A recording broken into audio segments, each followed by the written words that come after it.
ஆண்டவர் ஆசீர்வதிக்கணுமா வேண்டாமா? இந்த அரகோணா அப்படின்னா என்ன?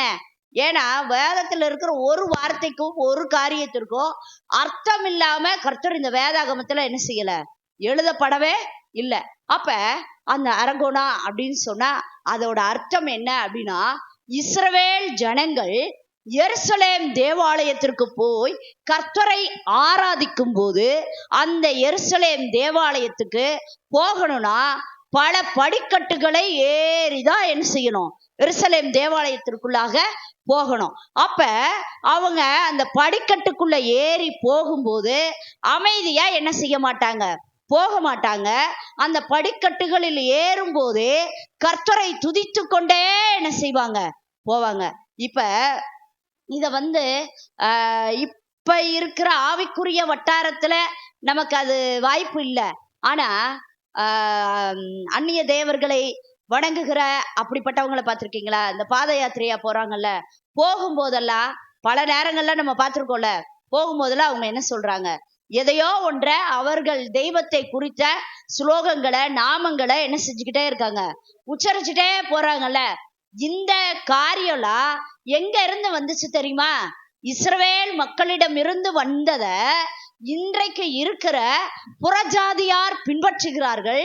ஆனால் கர்த்தரை ஆராதிக்கிறேன் என்று சொல்லுகிற நாம் ஆராதனைக்கு வரும்போது அதைத்தான் சங்கீதக்காரனாகிய தாவீது சொல்லுகிறார், அவர் வாசல்களில் துதியோடும் அவர் பிரகாரங்களில் புகழ்ச்சியோடும் பிரவேசிப்பேன். அப்ப அன்றைக்கு இருந்த இஸ்ரவேல் ஜனங்கள் அந்த படிக்கட்டுகளில் ஏறி எருசலேம் தேவாலயத்திற்குள்ளாக போகும்போது கீழே இருக்க படிக்கட்டுல இருந்து மேல ஏறும்போது கர்த்தரை என்ன செஞ்சுட்டே போவாங்க, துதித்து கொண்டே போவார்கள்.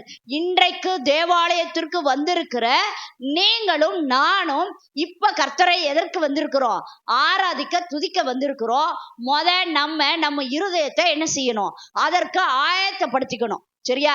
இப்ப இந்த சங்கீத பகுதி முடிஞ்சோடனே கர்த்தரை தொடர்ந்து பாடி துதித்து என்ன செய்ய போகிறோம், ஆராதிக்க போகிறோம். அப்ப இந்த படிக்கட்டுகளில் ஏறும்போது சங்கீதக்காரனாகிய தாவீது சில காரியங்களை சொல்லி கர்த்தரை ஆராதித்து கொண்டே அந்த எருசலேம் தேவாலயத்திற்குள்ளாக போன ஒரு சங்கீதம் தான் இந்த 129வது சங்கீதம்.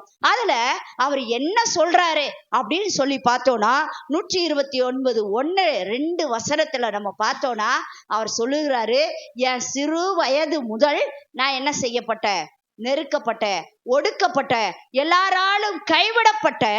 ஆனா 2வது வசனத்தின் கடைசியில சொல்லுகிறாரு, என்னை எல்லாம் நெருக்குனாங்க, ஒடுக்குனாங்க, என்னை மேல வரவிடாம என்னெல்லாம் பண்ணணுமோ எல்லாமே என்ன செஞ்சாங்க, செய்தார்கள். ஆனா அவங்க யாரையுமே கர்த்தர் என் மேல அவங்கெல்லாம் என்ன செய்யவே விடல, மேற்கொள்ளவே விடல. இத சங்கீதக்காரனாகிய தாவீதுக்கு மாத்திரம் அல்ல, இன்றைக்கு கர்த்தரை ஆராதிக்க வந்திருக்கிற உங்கள் வாழ்க்கையிலும் என் வாழ்க்கையிலும் நம்ம வாழ்க்கையில எல்லாம் யோசிச்சு பாருங்களேன். சின்ன வயசுல இருந்து இன்னைக்கு வரைய நம்ம மேல வந்துடக்கூடாது, நம்ம நல்லா இருந்துடக்கூடாது, நம்ம நல்ல காரியங்களை அனுபவித்திடக்கூடாதுன்னு சத்ருவா இருக்கலாம், இல்லைன்னா நம்முடைய குடும்பத்துல இருக்கலாம், உற்றார் உறவினரா இருக்கலாம், இவங்களும் வாழ்ந்துறதா, இவங்களும் மேல வந்துறதான்னு எத்தனையோ உபாய தந்திரங்கள் எல்லாம் செய்து பார்த்தாங்க. ஆனா கர்த்தர் நமக்கு ஆதரவா இருந்தனால, கர்த்தர் மாத்திரம் நம்மை வழி நடத்துனதுனால, கர்த்தர் மாத்திரம் நமக்கு துணையா இருந்தனால அவங்கெல்லாம் நம்மளை என்ன செய்யவே விடல, மேற்கொள்ளவே விடல.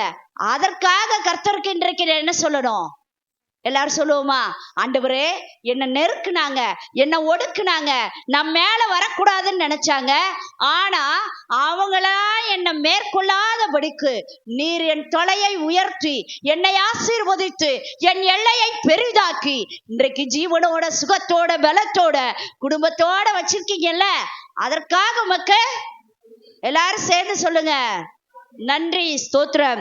அடுத்த காரியம், அடுத்து அவன் பாருங்களேன், உழுகிறவர்கள் என் முதுகின் மேல் உழுது தங்கள் படைசால்களை என்ன பண்ணாங்களாம், நீளமாக்கினார்கள். இதை யோசிச்சு பாருங்களேன். ஒரு உழவன் ஒரு படைசாலை உழுவது போல நம்ம என்ன பண்ணப்பட்டோம், உழப்பட்டோம். எப்படிப்பட்ட சூழ்நிலைகள்லாம் கடந்து வந்தோன்றத யோசிச்சு பாருங்க. எத்தனையோ நேரத்துல நம்ம நன்மைதான் செஞ்சோம், நல்லதான் பண்ணோம், ஆனா நம்மளை யூஸ் பண்ணிட்டு நம்மளையே அவதூறா என்ன செஞ்சாங்க, பேசினாங்க. அப்ப நம்முடைய உள்ளங்கள்லாம் எப்படி உழவன் உழுகிற உழவை போல என்ன பண்ணுச்சு, கஷ்டப்பட்டுச்சா இல்லையா? அந்த சூழ்நிலைகள்லாம் வந்த போதும் அவங்க மறந்தாலும், நன்மையை அனுபவித்த அவர்கள் மறந்தாலும், நன்மையின் நாயகனாகிய இயேசு நமக்கு நன்மை செய்ய, நமக்கு சகாயம் செய்ய அவர் என்ன செய்யவே இல்லை, ஒரு நாளும் மறக்கவே இல்லை.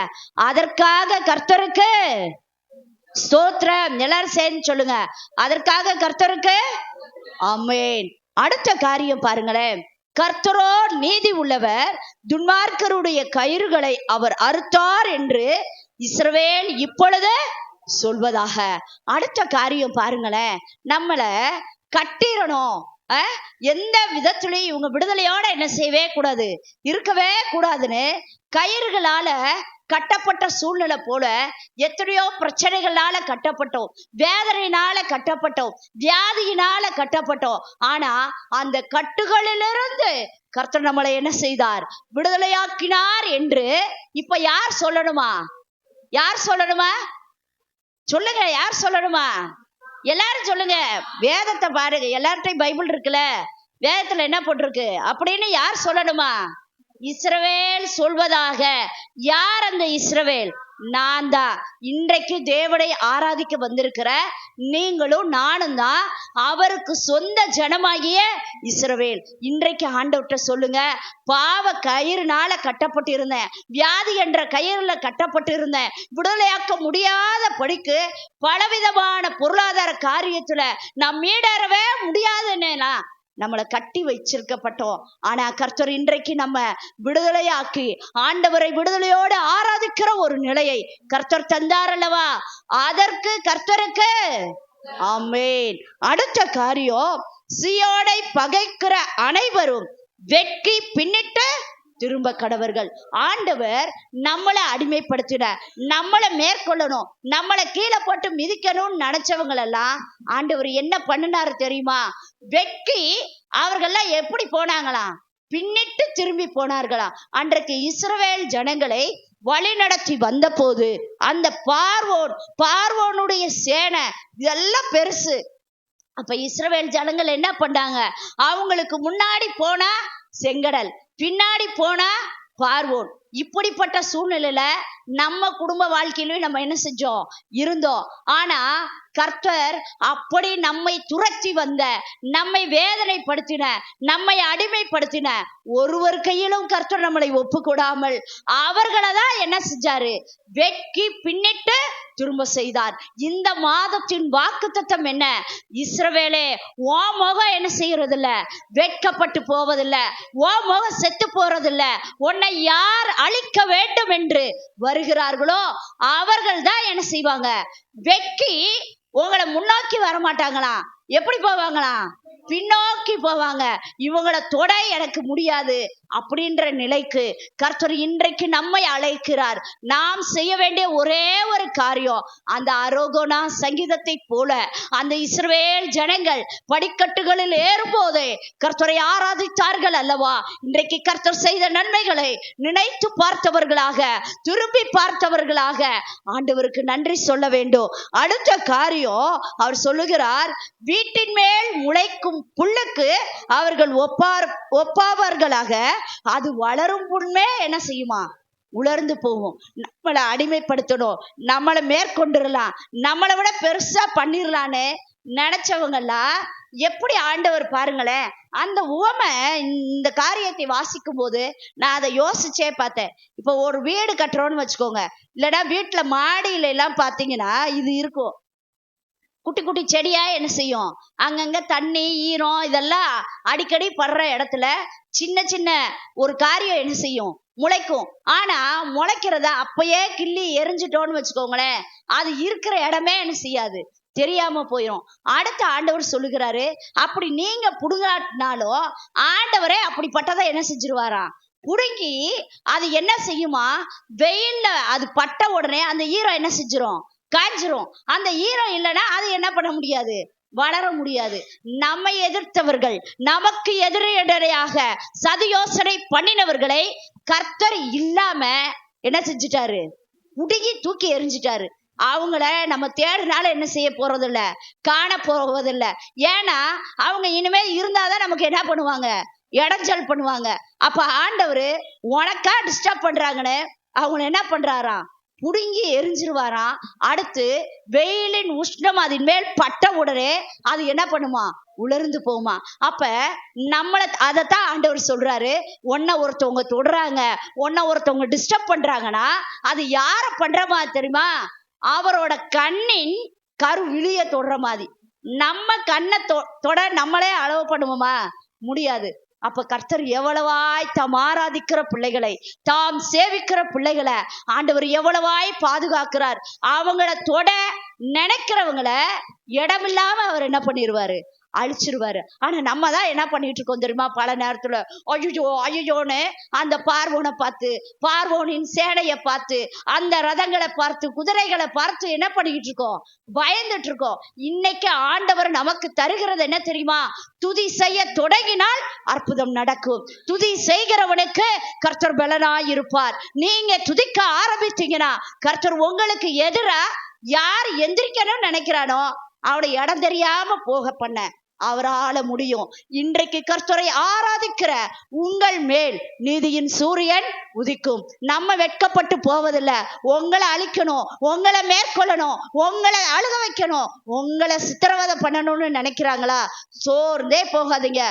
பலனாகிய கர்த்தர் நமக்கு உண்டு. அவரை விடுதலையோடு ஆராதிப்போம். ஆனால் கர்த்தர் அவர்களே தான் என்ன பண்ணுவாரா, இடம் தெரியாம போக பண்ணுவாராம். அடுத்து அவர் சொல்றாரு, அறுக்கிறவன் அதனால் தன் கைகளையும் அரிகளை கட்டுகிறவன் தன் மடியும் நிரப்புவதில்லை. அவங்க என்ன நினைச்சுக்கிறாங்க தெரியுமா, இவங்கள அப்படியே மேற்கொண்டு இவங்களை ஒண்ணுமில்லாம பண்ணிடுவோம், நம்ம ஜெயம் கொண்டுருவோம், அப்படிலாம் அவங்க நினைக்கிறாங்க. ஆனா அது ஆண்டவர் எப்படி ஒப்புமையா சொல்றாரு தெரியுமா, அவங்க அறுப்பாங்க, ஆனா அதுல ஒண்ணுமே இருக்காது. பலன் கிடைக்கும்னு நினைப்பாங்க, அதுல பலனே இருக்காது. அவங்க வெறுமையாய் போக நான் பண்ணுவேன். அப்படிப்பட்ட தேவன் நமக்கு உண்டு.